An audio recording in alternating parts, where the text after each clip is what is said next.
Presta mucha atención, porque esta historia no empieza con un beso, sino con una traición. En la víspera del compromiso, cuando todo parecía estar en su lugar, él desapareció. Sin explicaciones. Sin despedidas. Horas más tarde, su nombre aparecía en los titulares, junto a otra mujer.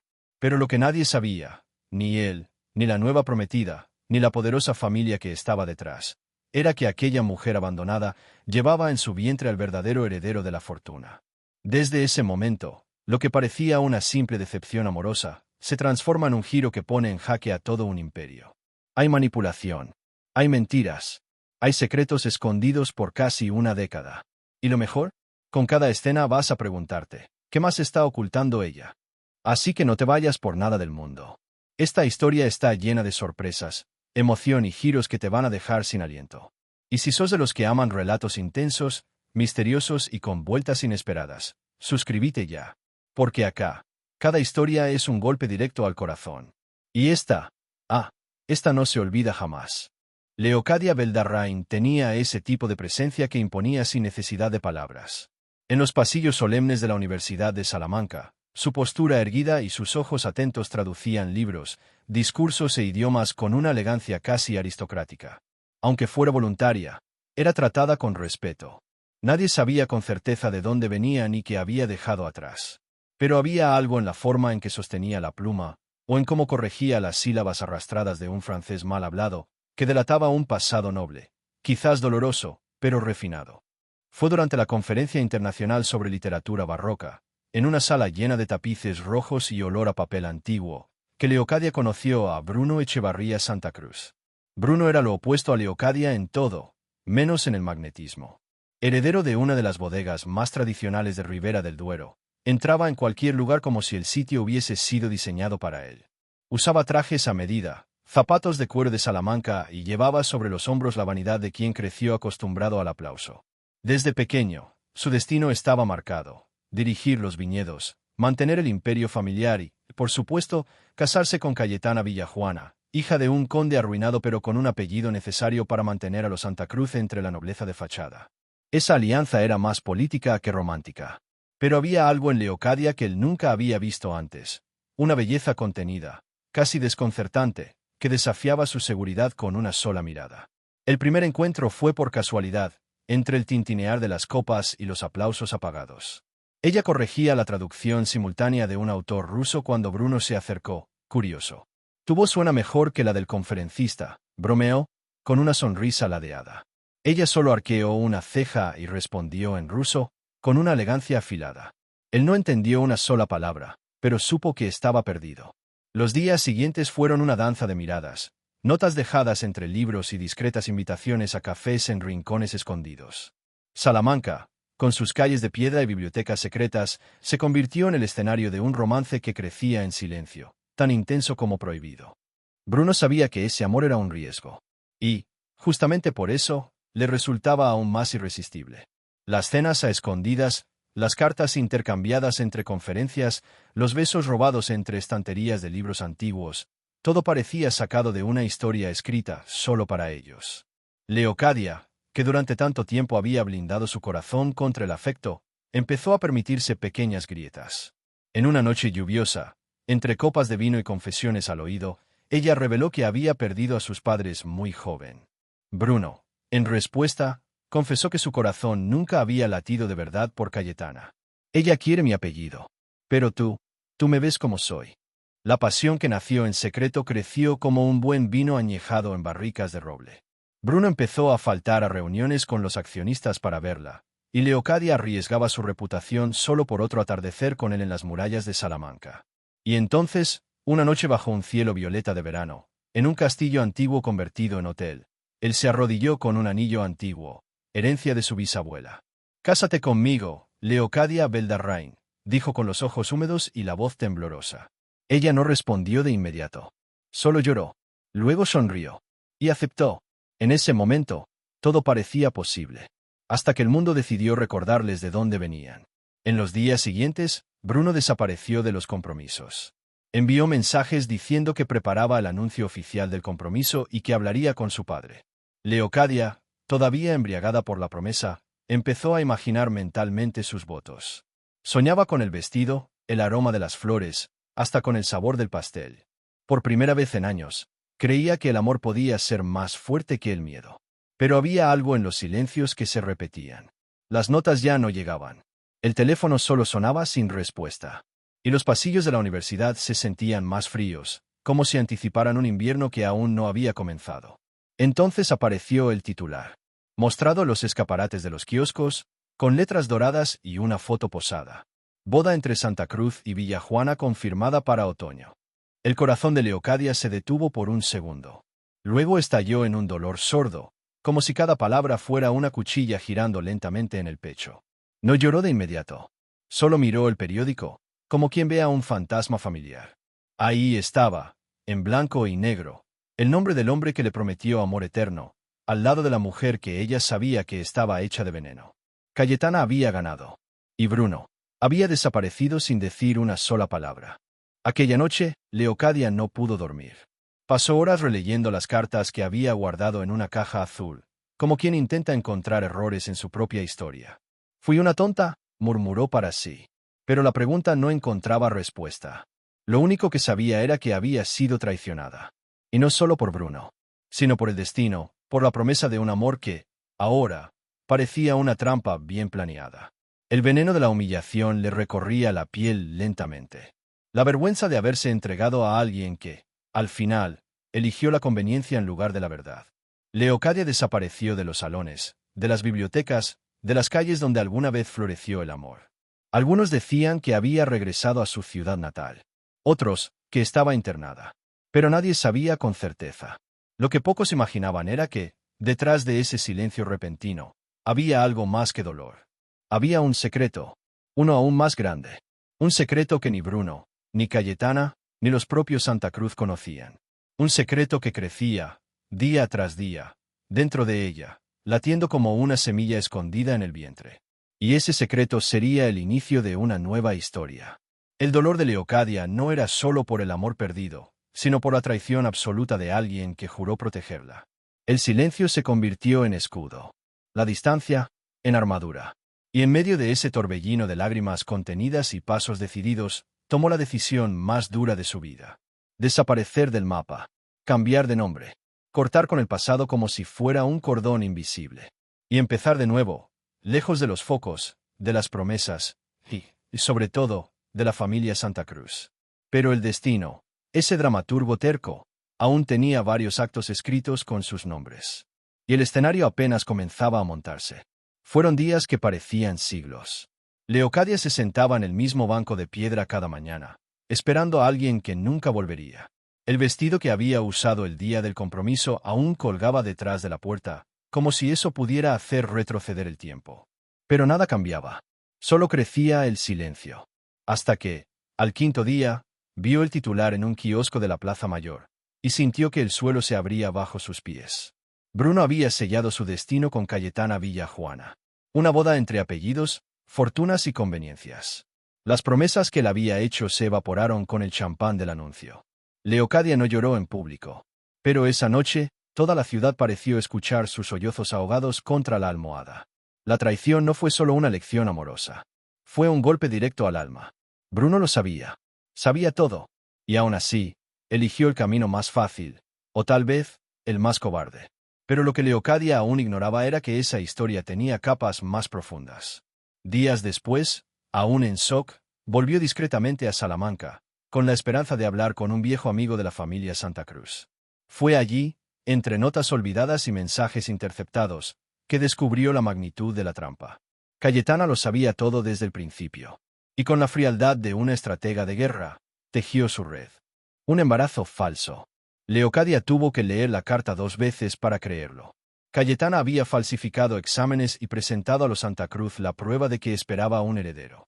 La presión fue inmediata. Don Esteban, el padre de Bruno, casi sufrió un colapso al imaginar un nieto fuera del matrimonio. La honra de la familia debía ser protegida. La boda se organizó con urgencia. Y Bruno, acorralado, no tuvo el valor de enfrentarlos, ni siquiera a sí mismo.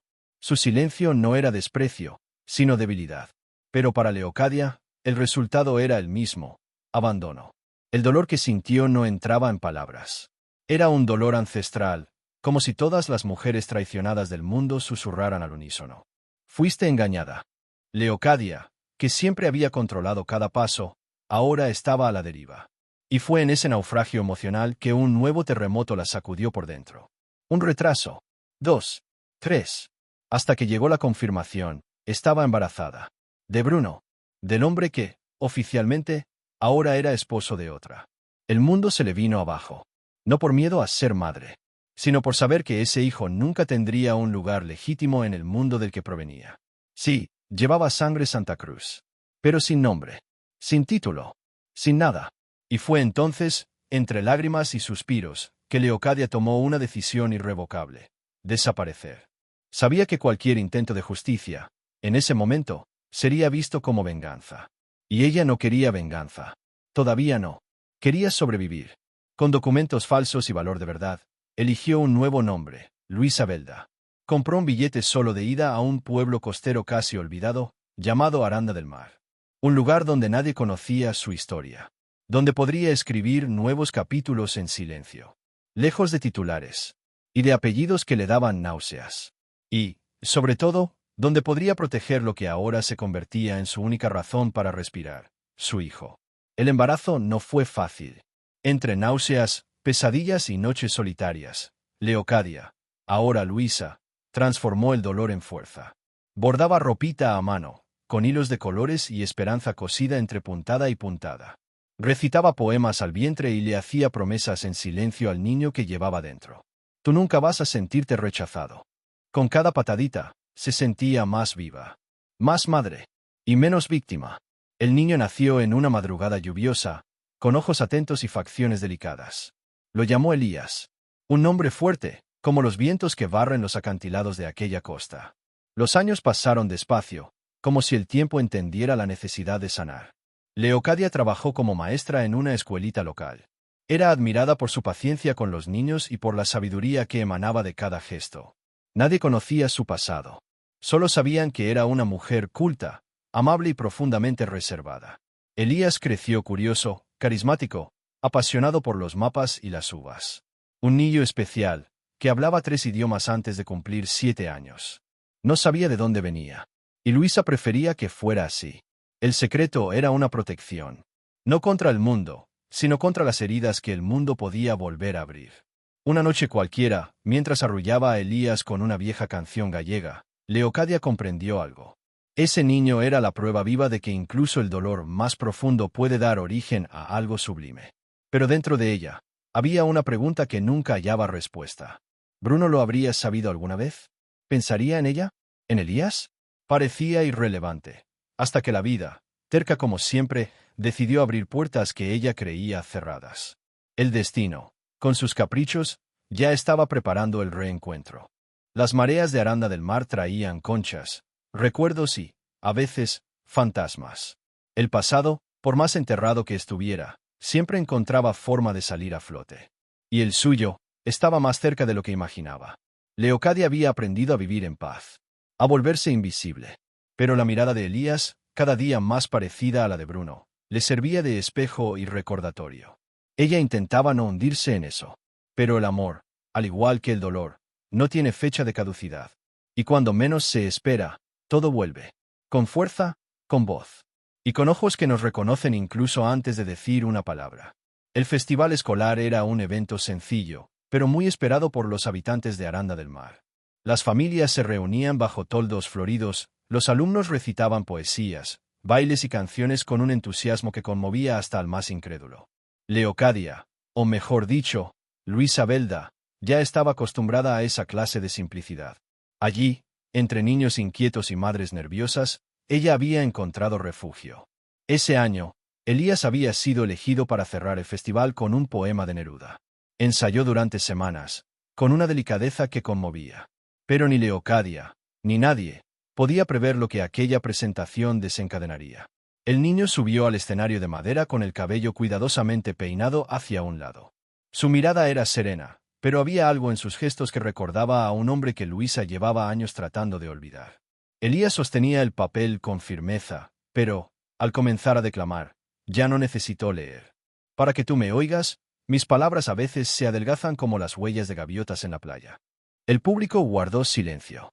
Y entonces, en primera fila, un hombre dejó de respirar por un instante. Bruno Echevarría Santa Cruz estaba allí. Y al ver a aquel niño, sintió que el pasado regresaba con la fuerza de una ola salvaje. Bruno no había ido a Aranda por casualidad. Después de la trágica muerte de Cayetana, se había alejado del mundo de los negocios, de la prensa y de las apariencias. La mujer que eligió, o más bien, que lo obligaron a elegir, había muerto en un accidente automovilístico en Europa del Este, junto a su amante, un fotógrafo polaco. La noticia explotó como escándalo en la prensa española. Pero para Bruno, no hubo duelo. Solo un alivio silencioso. Por primera vez en años, pudo respirar. Y fue en ese silencio donde sintió el vacío de algo que jamás llegó a llenar. El amor verdadero. El rostro de Leocadia volvía a su memoria como el perfume de un vino añejo que se niega a desaparecer. Viajó sin rumbo durante meses, hasta llegar a Aranda del Mar, donde, según rumores de un antiguo empleado de la bodega, Leocadia podría estar. Bruno no sabía exactamente qué buscaba. Tal vez perdón, tal vez respuestas. Pero al ver a aquel niño sobre el escenario, con unos ojos tan familiares y unos rasgos que gritaban semejanza, lo supo. Lo supo al instante. Y se quedó paralizado. El poema terminó. El público aplaudió. Elías sonrió. Y Bruno lloró. No lágrimas de tristeza, sino de una culpa que hasta entonces había permanecido dormida. Leocadia apareció entre bastidores unos minutos después, con una sonrisa tímida. Y fue cuando sus miradas se cruzaron. Por un segundo, ella se congeló. El rostro de Bruno era el mismo, pero ahora cargaba años de arrepentimiento. Él se acercó, dudando. «¿Eres tú?», susurró, como si hablara con un fantasma. Leocadia fingió no escucharlo. Pero los ojos, los ojos no mienten. «Ese niño», murmuró él, casi sin voz. Ella bajó la mirada, como si el silencio pudiera protegerla una vez más. Pero era tarde. Elías corrió hacia su madre con una flor en la mano. «Mamá, ¿viste cómo aplaudieron?», dijo con orgullo. Bruno observó en silencio. Cada gesto del niño era un reflejo de quien él fue alguna vez. Y esa semejanza dolía como una navaja. Más tarde, Bruno logró encontrarla sola. Estaban bajo un cielo estrellado, cerca de la cerca de la escuela. «Yo no lo sabía», dijo él. Leocadia no respondió de inmediato. «Nunca lo supiste porque nunca tuviste el valor de buscarme». La frase salió firme, sin lágrimas. Ella ya no era la mujer herida que él había dejado atrás. Era madre, fuerte, y guardaba un secreto que ahora tenía forma de niño. Bruno intentó explicarse. Contó sobre el matrimonio con Cayetana, sobre las cartas que nunca recibió, sobre el embarazo falso y la infidelidad. «Fui un cobarde. Te dejé sola, y me ahogué en arrepentimiento». Sus palabras eran sinceras. Pero la verdad, a esas alturas, era un lujo que Leocadia no podía permitirse. «Tú elegiste lo que te resultaba cómodo. Y ahora quieres cosechar lo que no sembraste», respondió con un tono calmo pero brutalmente honesto. Bruno no insistió. Pero tampoco se fue. Volvió al día siguiente. Y al otro. Y al otro. Observaba a Elías desde lejos, jugando en la playa, hablando con los pescadores, preguntando por tipos de uva. Y cada respuesta del niño era una puñalada a la memoria. Era como ver su propia infancia revivida en otro cuerpo. Necesitaba saber, confirmar, y decidió hacer lo que había evitado por años: investigar. Discretamente, Bruno buscó información. Contrató a un detective, consultó registros escolares, documentos médicos. Cada pieza apuntaba a lo que en el fondo ya sabía. Elías era su hijo. El impacto no fue por sorpresa, sino por vergüenza. ¿Cómo dejó que eso ocurriera? ¿Cómo permitió que Cayetana lo manipulara al punto de perder todo lo que realmente importaba? La respuesta era simple: miedo. Y ahora, aunque el tiempo jugaba en su contra, sentía que aún podía hacer algo. Pero no bastaba con desearlo. Tenía que merecerlo. Y Leocadia no iba a ceder fácilmente. Porque lo que estaba en juego no era solo el perdón. Era justicia. En los días siguientes, Bruno no habló con nadie de su familia. Guardó el secreto como quien carga una piedra preciosa y peligrosa en el bolsillo. Se sentía dividido entre el pasado y la posibilidad de reconstruir algo de lo que destruyó. Pero Leocadia no se mostraba dispuesta. Era cortés, pero distante. Atenta, pero fría. El niño, en cambio, se encariñaba con aquel desconocido de ojos claros que de vez en cuando aparecía con preguntas raras y libros sobre vinos. «Tú te pareces a mi papá de joven, en las fotos del museo», le dijo Elías un día, riéndose. Bruno tragó en seco. Porque, por primera vez, el niño tenía razón, sin saberlo. Era solo el comienzo. Porque, aunque el reencuentro fue obra del destino, lo que venía después no lo sería. Bruno estaba dispuesto a todo. A saber, a asumir, a pagar. Pero Leocadia tenía una condición. Y esa condición lo cambiaría todo. Si quieres conocer la verdad, tendrás que escuchar la mía.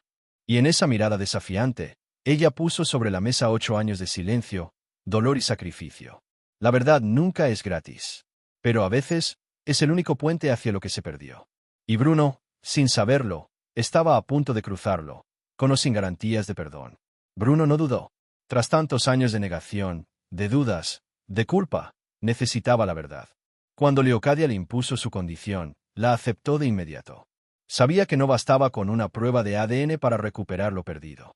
Había que escuchar lo que nunca quiso oír. Leocadia, por su parte, no exigía venganza. Exigía escucha. Y esa exigencia, para un hombre como Bruno, era la más difícil de todas. Acordaron verse en la escuela, en una sala silenciosa, con olor a libros y tiza. La prueba fue hecha esa misma semana. Pero la espera fue una eternidad. Cuando llegó el sobre, Leocadia no lo abrió. Se lo entregó a Bruno con una mirada firme y una advertencia directa. Estás listo para saber, pero no para entender. Él abrió el documento con manos temblorosas. Y allí, en letras frías e impersonales, estaba la confirmación. 99,98% de compatibilidad genética. Elías era su hijo. La verdad explotó como un trueno contenido. Bruno se sentó, se llevó las manos al rostro, y lloró como hacía años no lo hacía. Leocadia lo observó en silencio, como quien presencia la caída de una máscara antigua. La verdad lo hirió, pero también liberó algo. Es perfecto, y es mío, susurró entre lágrimas. No, respondió ella, con frialdad. Es suyo. De él mismo. A partir de ese día, Leocadia comenzó a trazar un plan. No para vengarse, sino para poner fin a los silencios. Era hora de exponer todo. Guardaba cartas originales, informes médicos falsificados, pruebas de que Cayetana había manipulado a la familia Santa Cruz desde el principio. Y decidió hacerlo ante quienes más merecían saber la verdad, los propios Santa Cruz. Convocó una cena en la sede de la bodega. Bruno, dudoso, intentó interceder. Pero Leocadia fue clara. Ellos deben saber. Y tú debes mirar. Aquella noche, las paredes de piedra de la mansión presenciaron un espectáculo inesperado. Un desfile de verdades que nadie esperaba, y que nadie pudo refutar. Sentados a la mesa estaban don Jacobo, hermano de Esteban, las 2 hermanas de Bruno, el administrador de la bodega y algunos abogados de la familia. Todos creían que se trataba de una reunión rutinaria. Hasta que entró Leocadia. Con el mismo vestido azul con el que conoció a Bruno, el cabello recogido y una carpeta de cuero en las manos. El silencio fue inmediato. Bruno se puso de pie al instante. Ella tiene algo que decir, anunció con voz entrecortada. Entonces Leocadia empezó. Con calma, con precisión. Y con cada prueba, destruyó la imagen santa de Cayetana. Mostró las cartas interceptadas, los informes falsos, los reportes del detective. Cada palabra era un golpe a la reputación de la familia. Las reacciones fueron un espectáculo aparte. Don Jacobo casi cae de la silla. Una de las hermanas de Bruno rompió en llanto. El administrador intentaba entender en qué momento todo eso se les había escapado. Y Bruno no lo soportó. Cayó de rodillas frente a Leocadia, en un gesto que no fue teatral, sino visceral. Perdóname. Perdóname por no haberte escuchado. Por no haberte buscado. Por dejarte sola con todo esto. Las lágrimas caían sin control. Leocadia no respondió de inmediato. Solo lo miró, como quien ve por primera vez a un hombre desnudo de orgullo. Tú elegiste la mentira. Ahora aprende a vivir con la verdad. La frase cortó la sala como una espada afilada. Bruno no intentó justificarse. Ya no había espacio para excusas. Todo estaba sobre la mesa. Las cartas, con caligrafía firme y fechas verificadas, demostraban que le habían impedido saber del embarazo. Pero más allá de eso, demostraban que él no luchó lo suficiente por saber. El dolor de Leocadia ahora tenía nombre, fecha y pruebas. Y frente a toda la familia, ella no pidió nada. No exigió herencia, ni dinero, ni reconocimiento. Solo quería que la verdad fuera escuchada. Y lo fue. Por primera vez en 8 años, su voz fue más fuerte que el silencio. En los días siguientes, Los Santa Cruz entraron en crisis interna. La reputación de la familia quedó dañada. La imagen de Cayetana, hasta entonces símbolo de elegancia, se derrumbó. Bruno se alejó de la dirección de la bodega y comenzó a visitar Aranda todos los fines de semana, intentando acercarse a Elías. Llevaba libros, asistía a sus presentaciones escolares, aprendía a podar viñas para enseñarle al niño. Pero Elías solo quería a su madre. Me cae bien, mamá, pero no como papá. Es como un amigo nuevo, le dijo un día. Leocadia solo asintió. Sabía que las heridas llevan tiempo para sanar. Y que algunas nunca cierran del todo. Bruno no se rindió. Pero tampoco presionaba. Sabía que estaba pagando por años de omisión. Intentaba, día tras día, reconquistar a Elías con pequeños gestos. Le enseñaba a hacer barricas de roble, lo llevaba a pescar, le contaba historias de su abuelo don Esteban. Poco a poco, creaban recuerdos. Y Leocadia lo observaba desde lejos, con cautela. No se permitía ilusiones. La herida de la traición aún ardía. Ella no quería venganza. Quería respeto. Y, si era posible, justicia. Una justicia que no pasaba por tribunales, sino por la conciencia. Y fue entonces cuando el destino, como un guionista incansable, preparó su última jugada. Un viejo conocido volvería a escena. No con palabras amargas, sino con documentos que cambiarían el rumbo de todos. El pasado, una vez más, volvería a tocar la puerta, no para herir, sino para recolocar piezas que habían sido retiradas del tablero antes de tiempo. Y esta vez, la vuelta del destino llevaría la firma de un muerto. Las mañanas en Aranda del Mar habían vuelto al silencio. Leocadia, aunque aún cargaba cicatrices invisibles, se sentía más liviana. Ya no tenía que esconder su nombre. Ya no temía las sombras del pasado. Pero tampoco esperaba nada de Bruno. Ni de su familia. Estaba en paz con la vida que había construido. La escuela, el jardín, los poemas de Neruda pegados en las paredes de la casa sencilla que compartía con Elías. Y fue en una de esas mañanas tranquilas, mientras organizaba tareas escolares, que escuchó el llamado a la puerta. Era don Tristán Cifuentes, el abogado de la familia Santa Cruz. Llevaba un sobresellado en las manos. Y en los ojos, una expresión mezcla de respeto y sorpresa. El sobre estaba escrito a mano. La caligrafía era inconfundible. Don Esteban Echevarría Santa Cruz. El patriarca había muerto 2 años antes. Y, según Tristán, ese documento debía entregarse en caso de que Bruno descubriese que tenía un hijo fuera del matrimonio. ¿Él lo sabía?, preguntó Leocadia, atónita. Lo sabía. Lo descubrió poco antes de morir. Me pidió silencio, hasta que usted reapareciera. Ella se dejó caer en la silla, sin fuerza.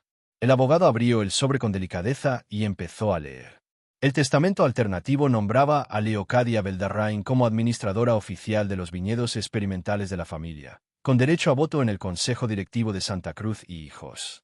Un rayo de sorpresa barrió la habitación. La noticia se propagó como fuego en campo seco.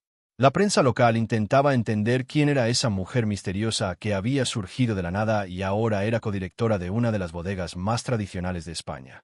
Pero dentro de los muros familiares, el impacto fue aún mayor. Algunos intentaron impugnar.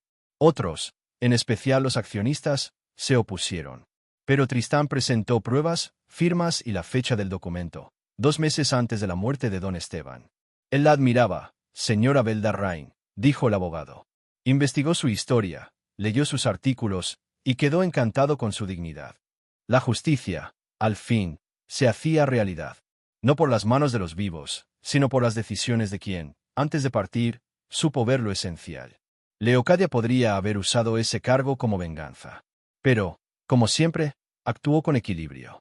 En su primera reunión en el consejo, rechazó el champán, ignoró los susurros y anunció su decisión. Vamos a transformar parte de los viñedos experimentales en un centro educativo gratuito para jóvenes del campo. Aquí aprenderán idiomas, tecnología, emprendimiento y agricultura sostenible. La propuesta fue recibida con silencio. No de rechazo, sino de incredulidad.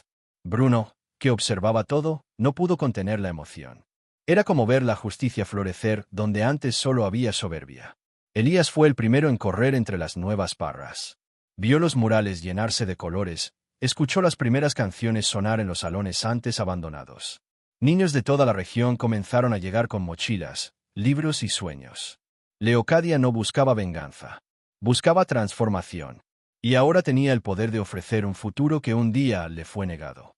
Bruno visitaba el centro todas las semanas, ayudando discretamente. No como heredero, sino como padre en reconstrucción. Llevaba a Elías a los viñedos, le enseñaba a saborear las uvas, le contaba historias de la familia, las verdaderas, sin adornos.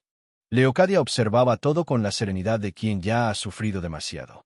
Ya no había odio, solo memoria, y una firme decisión de no repetir errores.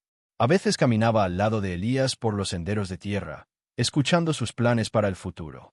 Quiero estudiar idiomas, mamá. Como tú. Otras veces, simplemente lo miraba correr entre las parras, con el viento desordenándole el cabello y los ojos brillando como los de Bruno. Años atrás. En una de esas tardes, se detuvo frente al pequeño cartel de madera colgado en la entrada del centro. Viñedos de Esperanza. Y supo, en ese instante, que su mayor legado no estaba en la tierra, sino en sus decisiones. La presencia de Bruno se volvió más constante, pero nunca invasiva. Aprendió a esperar, a respetar los silencios de Leocadia, a entender que reconquistar no es imponer, es merecer. Algunas noches, los tres compartían la mesa, comiendo un plato sencillo, mientras Elías contaba chistes o leía fragmentos de libros. La vida que antes parecía imposible, ahora era cotidiana. Pero Leocadia no se entregaba fácilmente. La herida era profunda. Y aunque veía sinceridad en los ojos de Bruno, aún cargaba el dolor de aquella decisión que él tomó en el pasado. Quizás el tiempo curaría. O quizás, solo quizás, el amor reinventado encontraría su espacio entre uvas y palabras. En la primavera siguiente, Leocadia fue invitada a dar el discurso de apertura de la nueva cosecha. Se vistió con sencillez, pero su presencia llenaba el escenario. El salón estaba lleno. Niños, agricultores, periodistas. Y allí, frente a todos, habló sobre segundas oportunidades. Sobre esfuerzo. Sobre justicia. No todo lo que se arranca tiene que morir. A veces, si lo vuelves a plantar, florece. La frase fue recibida con un largo aplauso. Bruno, desde la audiencia, la observaba en silencio. Orgulloso, fascinado, y aún profundamente enamorado. No dijo nada ese día. Pero lo sabía. Algún día, ella lo perdonaría. No porque él lo mereciera, sino porque ella estaba hecha de algo más grande que el dolor. Al final del discurso, Elías corrió hasta el escenario y le entregó a su madre una uva plateada hecha de papel. Es para ti, mamá, porque tú me enseñaste a crecer.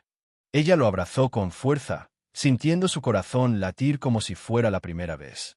Y allí, entre sonrisas, aplausos y miradas compartidas, el pasado pareció finalmente descansar. No como un enemigo vencido, sino como una historia que llegó a su fin. Y mientras caminaba por los viñedos junto a Elías, con Bruno observando desde lejos, Leocadia supo que, aunque no fuera un final de cuento de hadas, había encontrado algo aún más valioso: paz con justicia. Y si te gustan relatos así, intensos, llenos de giros y con sentimientos reales, suscríbete ahora al canal para no perderte ninguno. Y déjanos tu comentario.